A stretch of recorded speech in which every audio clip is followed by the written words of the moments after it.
Good morning. I am Rusty Justice, and I am an unapologetic hillbilly. So bear with me, and we'll try to get through this together. I really want to thank Dan.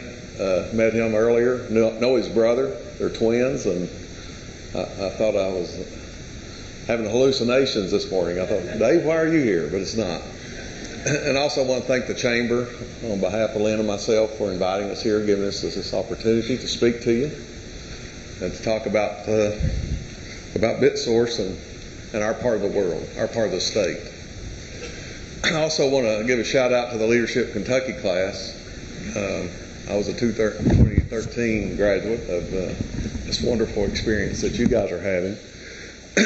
And before that time, if you had asked me where I was from, I would tell you I was from Eastern Kentucky. Not Kentucky, but Eastern Kentucky.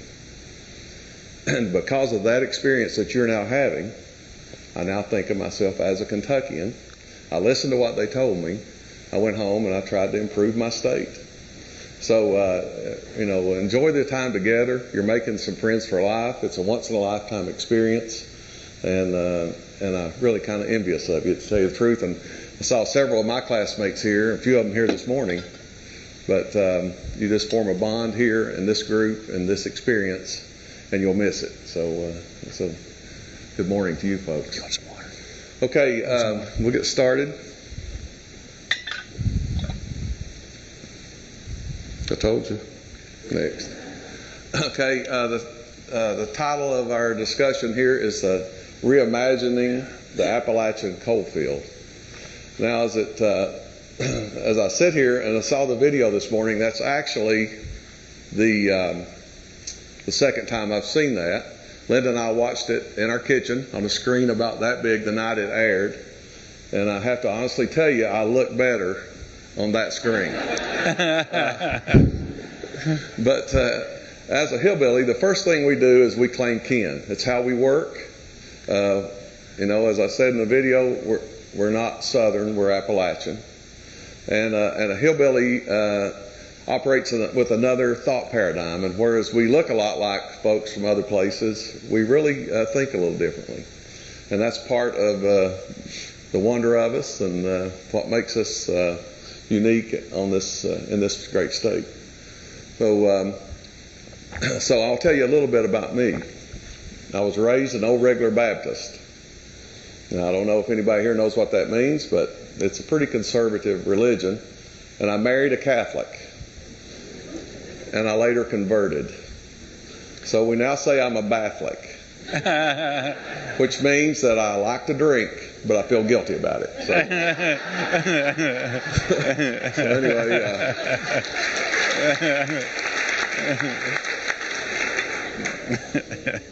okay, Appalachia is really a lot, when I think about it, this place where I'm from. I'm seeing my daughter Elin here today. She's the 5th generation of our family to be born in the Big Sandy Valley. That doesn't make her special, that makes her normal. Hillbillies like to stay at home. We like it there. And that's just something to know about us. We believe if we create opportunity in the mountains, that there's a great opportunity for people to come back and repopulate our region just from that population alone. Heck, we may even get Janice Way to move back home because that's where she's from. She grew up across the creek from me, so we grew up together. But the way I think about Appalachia, as I've thought about it, is when I was in 6th grade at Millard Elementary, we read I think it's a Hindu proverb about the blind man and the elephant, and how each person that felt the elephant experienced a different truth. And so, one thought it was like a snake, and one thought it was like a rope.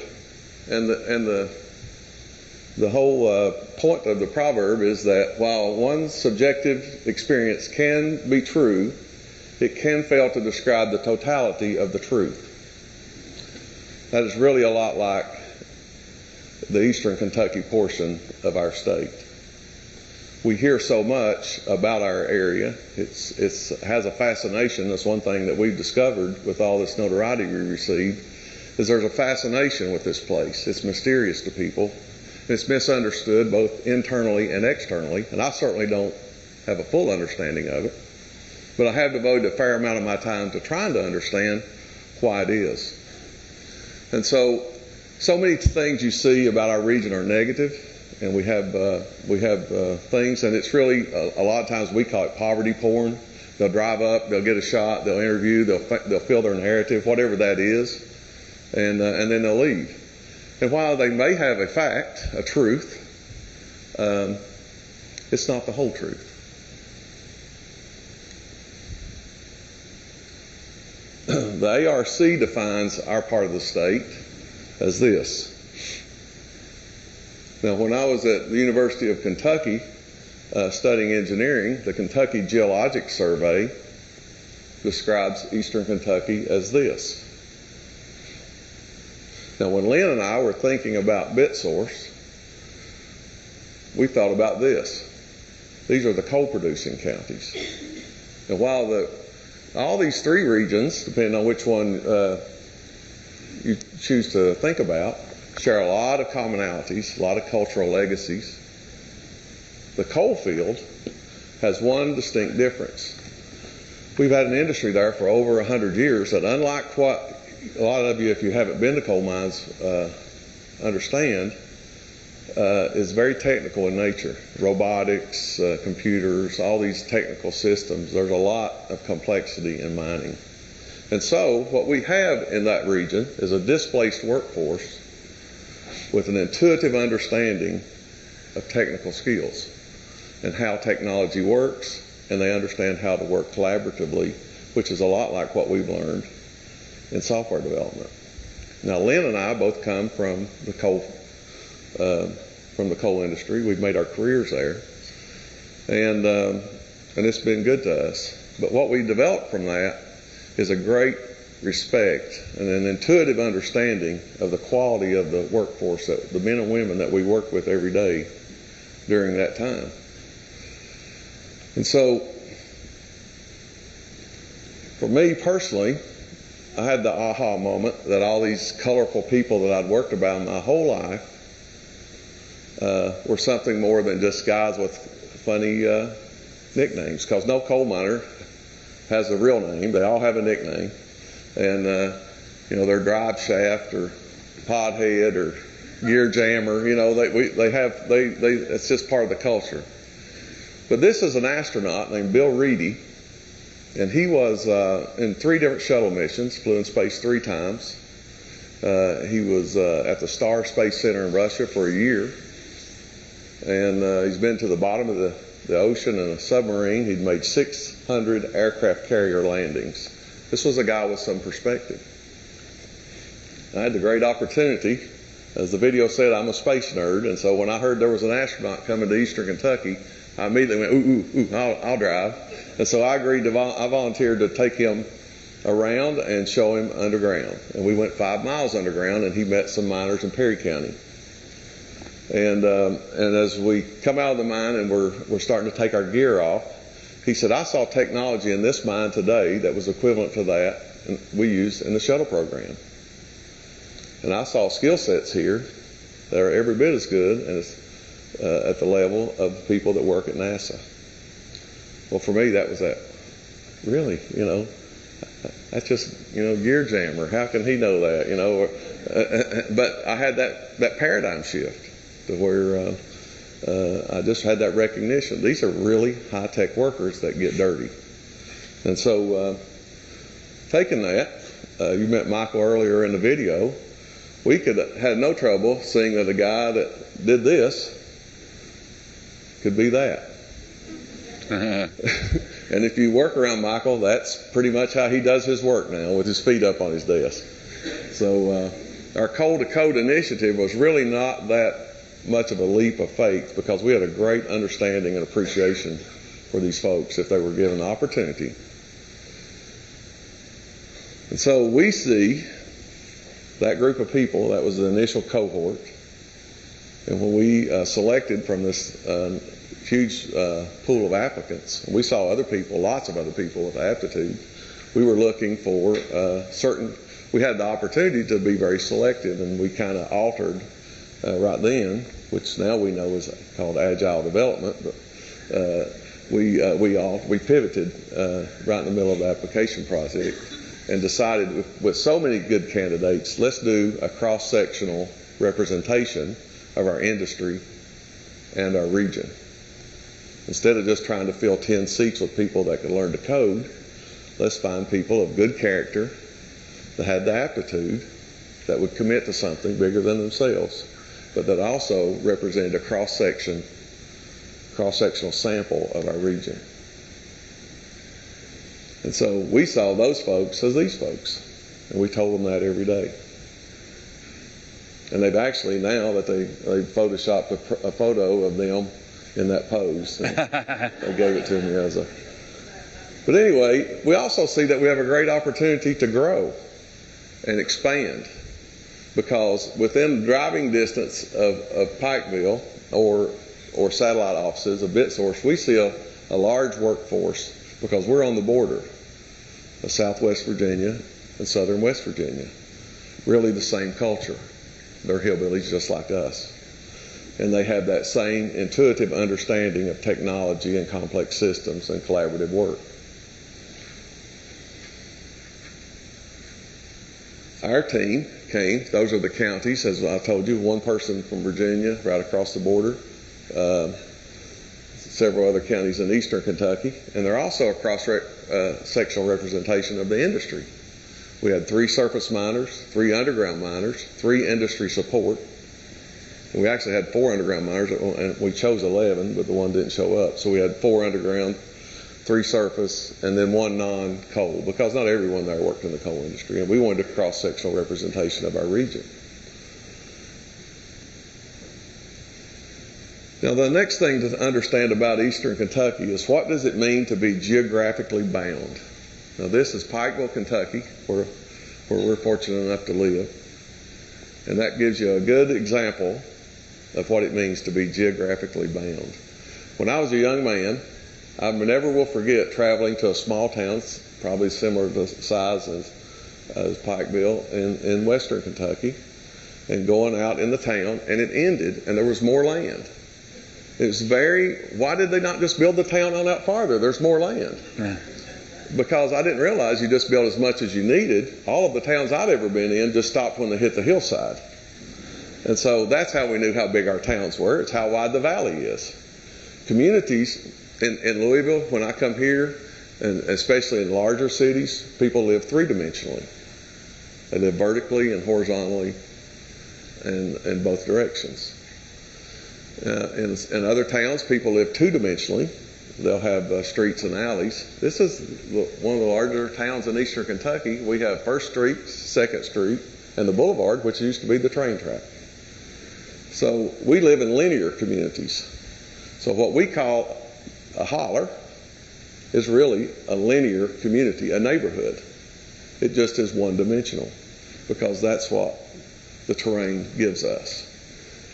Part of the persistent cycle of poverty is caused by repetitive flooding.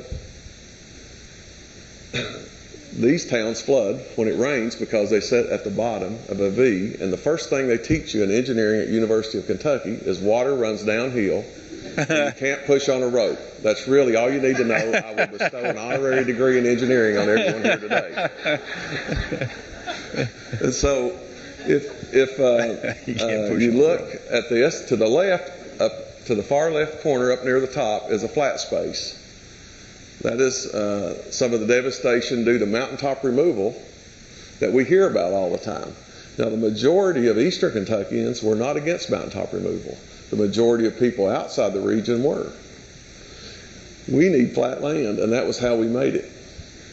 That's going to be the Marions Branch Industrial Park that you just heard about. If you look to about halfway in the picture to the left, you'll see the Cloy Ridge subdivision. Those are folks those are a wealthier cross-section of our population that can afford to move up there and build the infrastructure because they don't want to be flooded. These are how we think about our problems internally, as opposed to how people outside the region that just project on us their form of reality in their decision making about our region. Now, the next thing to understand is Pikeville was in the oxbow of a river. I have ridden a boat in my lifetime from one side of the city to the other and up and down all the streets in Pikeville. The water would get there about every 20 years. So if you're a working man or woman and you have to buy all your washer and dryers and couches and clothing or whatever you lose in a flood, you're never going to dig out of a hole, because about the time you get it paid for, you've lost it again.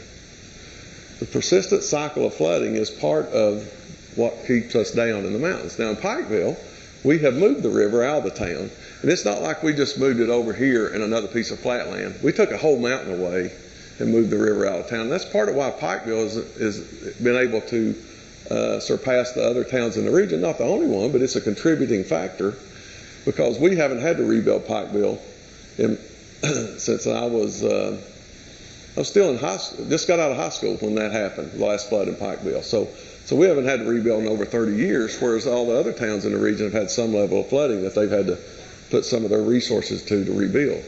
Now, the cut-through was the second largest earth-moving project at that time, except for the Panama Canal. We're not intimidated by big things in Pikeville. We have seen big things happen.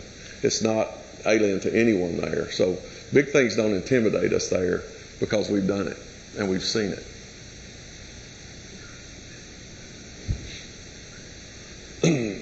This is Pikeville about 1905, when the railroad first arrived in Pikeville. Now, another thing you understand about us hillbillies is we like moonshine. We made moonshine, and we're known for moonshine. It's really us taking advantage of the only way to get a product to market with the transportation capabilities of that day. We had to farm mostly on hillsides. We had to distill our corn, which was a crop that grew well in the poorer soils along our hills. We could distill it down, and we could get it on a boat and float it to a market where we could get a cash crop. And so our river is not navigable year-round, and it was really the navigation system for the first 100 years that we lived in the mountains. And so during seasonal times, we would float moonshine to markets, consume some of it ourselves, but it was a cash crop. That went away with the advent of the railroad, as a new transportation system came into our region. The railroad got to Pikeville about 1905. You know, the railroad was important to the entire state, but I would argue that it was probably more important to our part of the state than anywhere else, because there were other means of transportation in other regions in the state. And so it opened up an economy for our region that extends until this day, that has made it possible for us to compete in world markets. Now, the advent of the railroad to Pikeville was a big day. I mean, it's you know, you look back in the history books, there's a big hoopla went on that day because people recognized it. Well, that's what's coming again. Broadband fiber is important, just like the railroad was in the entire state of Kentucky. But we would make the argument that broadband internet to eastern Kentucky is more important to us than it is to the rest of the state. It will allow us once again to compete on a world market, because fiber optic cable makes the mountains invisible.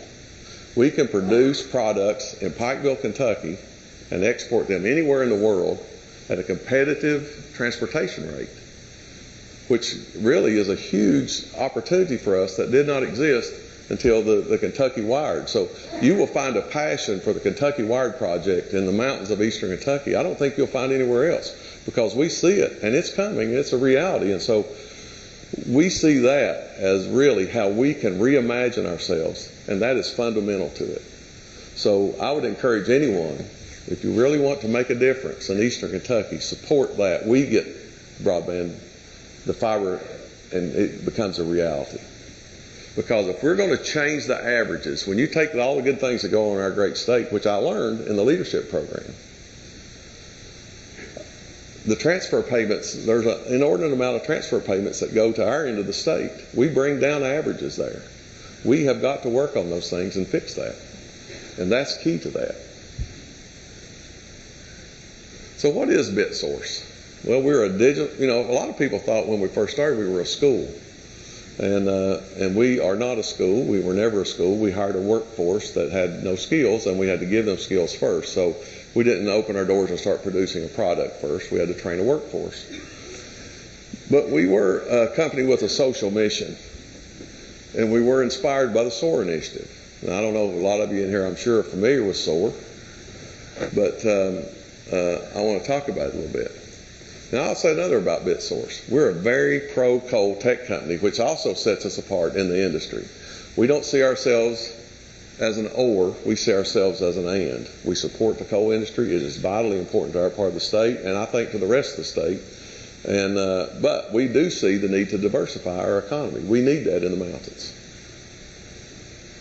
We received, had the idea, we just heard about Awesome Inc. We were invited, Lynn and I, to attend Awesome Inc., where they told us about coding on a SOAR mission. We advertised in February, we hired in March, and we went live in August, so we trained from March to August. We have launched over 30 projects. We've actually built over 50. Our velocity keeps increasing, as does our complexity and level of skill. The aptitude that our workforce has for this type of work is really, we've had our work reviewed, and we've been given high marks for both our creativity and our technical rigor. And the reason is we hired people that didn't know how to code and trained them how to code in the most current technology stacks that we thought fit the marketplace, so they don't have any bad habits. They bring a work ethic from the coal industry where they're used to working, and so we don't have ping pong tables and beanbag chairs at our coding company. A lot of our guys, they just bring their lunch bucket. We write our code, and we still give each other a good ribbing, and so we're constantly working. We're iterating constantly. We build fast and fail fast. That's what we want to do. And what is SOAR, for those of you that don't know? And we have because we were given this idea, because of the SOAR initiative, we became early adopters and supporters of what the SOAR mission is. SOAR is not a program. It's really a kind of a frame of mind. It's a nonpartisan, it's non-political approach to regional collaboration that works inside out to identify our local challenges and promote our local solutions. And we leverage local assets and external resources. And our goal is to bring fundamental change to these persistent challenges that we all know exist. It stands for shaping our Appalachian region. Now, as a result of BitSource and the attention we've received, I've been invited to travel and see a lot of rural areas. I've been to western Pennsylvania, southern Ohio, southwestern Virginia, southern West Virginia, and western Kentucky. And met with people in each of these regions and sat and listened to the conversations that they're having. Because they have a lot of the same problems. Rural areas all over America have a lot of the similar problems. Maybe they are not have the problem of being geographically bound, though. That's really one of the things. In West Virginia and southwestern Virginia, they have a similar problem. But a lot of the areas, like in western Kentucky, they're not. Western Pennsylvania, not as geographically bound as we are. So anyway, as we travel, and what I hear them talk about are these problems. And they haven't agreed yet on the problems. Due to SOAR, we don't have all the answers. We have agreed what the problems are. And those are the 7 focus areas of SOAR. Our regional collaborative model brings together all the nonprofits, the educational institutions, the for-profits, and the government. And we sat in a room for about 3 days at a SOAR conference. We're getting ready to have our 4th SOAR conference. And we all just polled and talked and divided into groups of interest and came away with what are the problems. And these are ours. 21st century workforce, broadband, small business development, healthy communities, industrial development, tourism, agriculture, and 21st century workforce. So we now have agreed what they are. So now you bring forth an idea in our region. It will be debated in the marketplace of ideas, and then we will leverage our internal and external resources to try to promote that idea and bring it to fruition quickly. Build fast, fail forward, fail fast. At BitSource, we have built solutions in every one of the SOAR focus areas. This is very important. As an engineer, the first thing we always think about is how solid is the foundation you're building on. Tech in our region is foundational. The ability for someone there to have an idea, need something. I don't care if you're in the quilting business, you need tech now. And to come in with your problem, develop a solution, and build it and launch it without having to travel to Cincinnati or Raleigh, Durham, or wherever your tech, access to tech is, Louisville, then it really takes away some of the intimidation. These are folks they know, and so it's really something that the rest of the region can leverage up off of. Now, SOAR has also identified 3 types of money from a regional perspective. They've said bad money, neutral money, and good money. Now, bad money, no offense intended, but bad money is when we buy something made in China from Walmart. We send our money outside the region. If you think about, and then neutral money is when we shop local. That's a good thing. Good money is when we do something here. We just heard Dave talk about the importance of exports. That's good money for our state. We're sending something out of here and they're sending back money. That's what the coal industry was for Eastern Kentucky. We mine our coal, we send it out, they ship us back in form of wages and taxes. And so we based our whole economy on that for years. So we have worked to build, to try to get into projects that are paying good money. So we're exporting tech from Pikeville. So our strategy as a startup, obviously, you talk about a challenge, is starting something that you've never done before with a group of people that have never done it before in an industry you know nothing about. Oops. This is a challenge. So Lynn and I have spent many sleepless nights thinking about what do we do next. And because if you started a pizza store, you could go across the street and look at another pizza and you'd know it's round, you know what pizza smells like. You know you mostly cut it in triangles, sometimes squares, and it can be thin or thick. But if you don't know anything about tech and you just have to figure all that out, it's been a liability, but it's really become an asset because we figured out our own ways of doing things. And we're not a copycat, so it makes us stand out in our industry. So our strategy was to work locally with early adopters, people that wanted to see us succeed, then to work regionally in our region, to work nationally, and then to work globally. And we've been having conversations over the last year with people, outside the country that have talked to us about work. And then we've gotten a lot of media attention. I mean, as you heard, there's just been an inordinate amount of attention to what we're doing. We kind of say we're the Jamaican bobsled team of tech.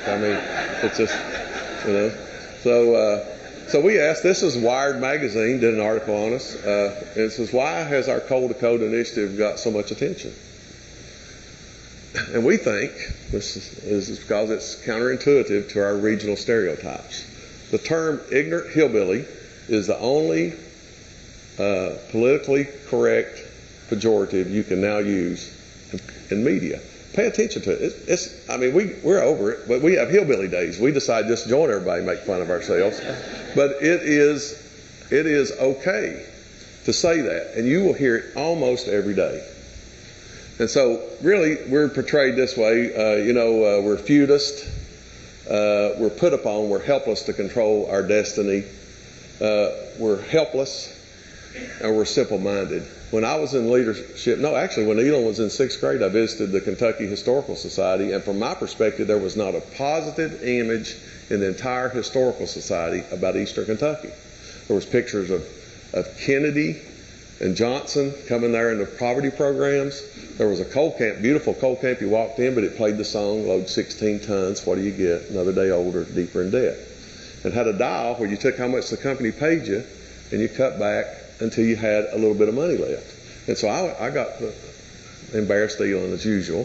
I got the person in charge of the museum that day, and I said, Let's take yours. Let's take out your health care and your your entertainment and your food. How much the state of Kentucky pays you, how much do you have left over at the end of your paycheck? Because that's what you're saying, is somehow that guy was put upon, he was helpless to decide what he did for a living. Now, I'm sure there's examples of that, but that's not how you paint everyone with that brush. It's that elephant, with the blind people. You take that one fact and you project it across our region and our industry. Or we're very simple-minded. I love Andy and Mayberry, and the Darlings are my favorite. I play that YouTube video at least once a month. But, that's kind of the image you think about when you see us. And that's why we think we kind of stick out. We're just the dancing bear. Okay? If you drive down the road and you see a dancing bear, you look, hey, cool, a dancing bear. But you never ask yourself, how good does that bear dance? You don't. You just don't do that. Well, we don't want to just be a dancing bear. We have high expectations, and this is what we mean by reimagining. We can be a center of excellence. We can have a tech sector in eastern Kentucky that's world class. We have a workforce that can do it, and we're going to have an infrastructure that will support it. We just need to believe that. Opening day of baseball season, the other thing about space, I'm a baseball nut as well. And I got to go, one of my bucket list items was to go to opening day. My brother-in-law took me. And this is Homey. They're a tech company in Tampa, Florida that we worked for. And there they were, Fountain Square on opening day. And I thought, they don't even know we're a dancing bear. They just know we're a good tech company. We work for them because they'd heard of BitSource. Of course, we heard about Justin. He's got a lot of recognition. He's a very talented developer. Everyone at BitSource is from Eastern Kentucky. That was another thing we did intentionally. Justin is the person that really just kind of taught us our skill sets, and we owe a great deal to him, and he sacrificed a lot to help us get to where we are. And we built several products. This is a regional collaborative model that helps deal with the problem of being geographically bound. It's really Facebook, and I call it Facebook for hillbillies, what I call it. But it's really to work on those 7 focus areas of SOAR, and people can collaborate from different communities where they can't see each other, where they don't really know each other, but they have the same problems. And this is the collaborative tool, and it's really a far-sighted tool, and it's a very powerful tool, and that's one of the early. We built that about a year ago, and then this is pharmacy.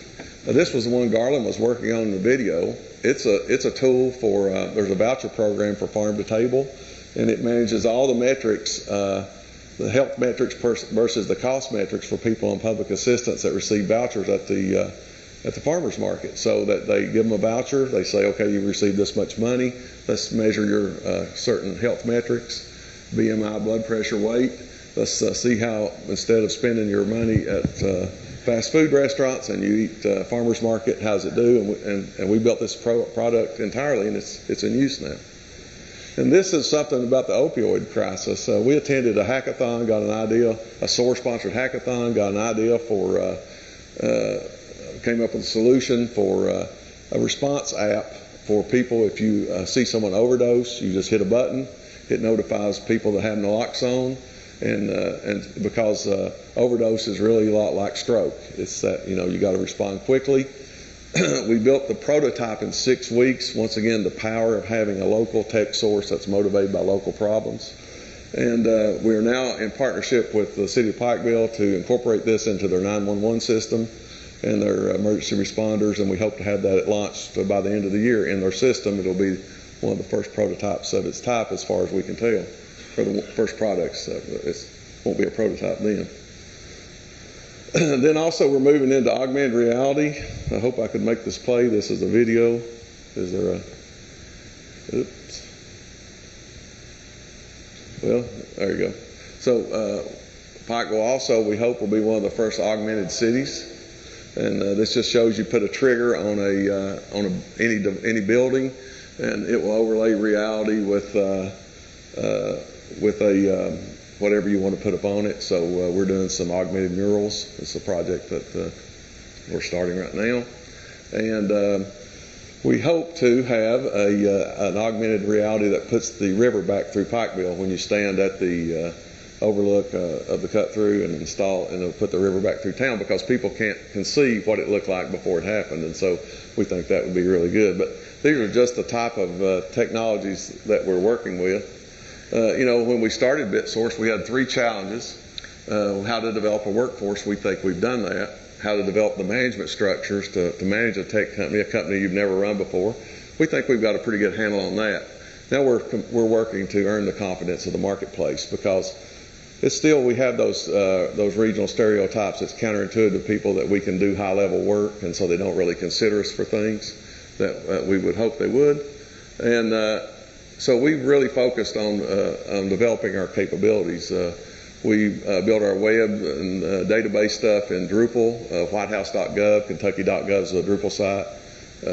We built our apps in Xamarin. Xamarin is a cross-platform. You build it in that, it works on Apple and Android, and iOS and Android. And when we started BitSource, Xamarin didn't exist really broadly in the marketplace. It existed, but it hadn't been commonly adopted. So it's really about the same age we are, and we're growing together. We develop in an environment called Pantheon. We do our gaming, our augmented realities and stuff in Unity, has a physics engine.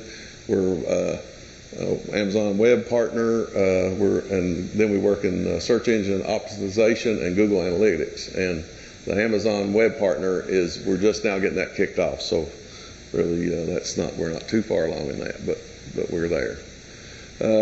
We've also, most development houses don't get certifications for their developers. We didn't when we first started. We thought it would help overcome part of the stigma to say, hey, we're certified in these technologies. So a big effort we have going on this year is earning certifications for our developers, and they're becoming world certified, or industry certified, in our different technology stacks. And when you looked at the video, it showed a close-up of BitSource, said new day, a new way. And when we opened our doors, it was a new day in Eastern Kentucky, and it was a new way for us to earn a living. Certainly wasn't for the rest of the world, but it was in our part of the world. But we've changed that now, and so our new moniker is then, now, next. That was then. This is now. We can't wait to see what's next. This morning, as I was waking up, I was listening to something, and it was a speech of Winston Churchill. I love to hear Winston Churchill speak, and he was talking about Lend-Lease, and he said when he's trying to convince the Congress to give him assistance to fight the war before we had entered the war, he said, "Deeds, not words, are what we need." So it's okay for everybody to be in favor of us and support us. We certainly appreciate that. But we certainly appreciate deeds. We have a company that functions. We're ready to grow. We have a workforce that's there, and we have an infrastructure that's coming. So I would just encourage each of you to look at our region with fresh eyes, and to look at BitSource and give us an opportunity. If you have a technology need, consider us. And see if there's opportunity there that we can grow our company, our industry, our sector, in our part of the state, and reimagine Appalachia. Thank you very much.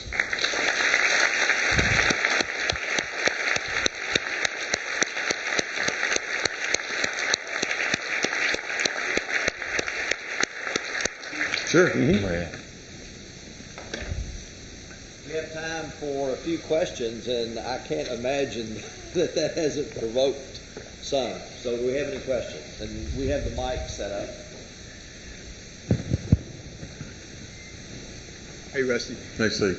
Thanks to you and Lynn for making this possible to help our region out. So I appreciate that. But see some of the reactive responses to the opioid crisis. What do you see as solving that major problem? Because we've all had people, employees, friends, and families affected by that. Where do you see us going forward with that? Well, when jobs go down, all the metrics of society decline. And so the number one thing we as business people can do, and this really is a calling for Lynn and I. I mean, we believe this is our fate at work, is to offer opportunity and hope. And then the other thing is it's really important to so many of our people that they have be able to earn a living there amongst their family and the environment where they live. They don't all get the opportunity like I did to be a part of Leadership Kentucky and to gain a new perspective. And so really to change the metrics, if we could bring jobs there and good jobs where they can live and raise their families, I think that'd be one of the number one things we could do. One more? Hey, thanks. That was really great. It was inspiring. I was writing your buddies in Pikeville and they were saying you're awesome. I'm Lyle Hanna. Glad to be here.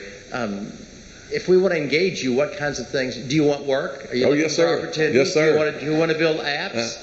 And what kind of things should we be bringing your way? Well, we build apps, web. We do web development. We have a pretty good creative department, but we do database. We've done several database projects. They're pretty reasonably complex. I would say they're very complex, so web experiences, applications, and then we're into gaming and augmented reality. Really, the augmented reality aspect of gaming is really what I would say. We haven't built a game, but we are into the early phases. Augmented reality is something that's just coming, and so for once we're not really behind.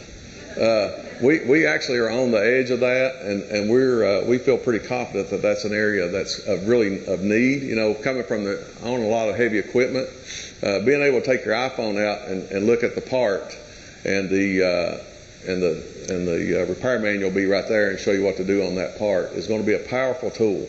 Augmented reality is really a big thing that's coming, and it has a huge, we believe, in opportunity in tourism. How do people tell the story of your place as everybody has their smartphone now? Just how do you go along? So we see a huge opportunity in augmented reality. I just happen to work with some of the best gaming people in the world, so if you'd like to contact us, We'd love to. Yes, sir. Yeah, I know the background for your logo. Uh-huh. I think it's so interesting, the thought that went behind that. Would you share that? Okay, sure. Once again, honoring our past. We have, if you look, there's 8 bits in a byte of data. Of course, you mine coal with a bit, and we mine bituminous coal. And so source code is what we write, but coal was our source of a livelihood. If you look at all the letters are made like deep mine entries. The S is really an old hand crank with a bit underneath. If you see the spiral underneath, that was how they drilled the coal back in the old days. And the dot, at the end of the E and the line underneath source is a needle. That's what you used when you were using black powder back in the old days. And then our I's dotted with a lump of coal. So we pay homage, like to say, we're very pro coal at Bit Source. Thank you. Thank you. Okay. This is really great. Okay, thank you very much. I would like to give a shout out to I'm the most fortunate man in the state of Kentucky to be partners with Lynn Parrish, and he'll jump on me for this. I'll not hear the end of it, but he likes to maintain a low profile. BitSource was his idea, it wasn't mine. I'm just the guy that talks about it. So anyway.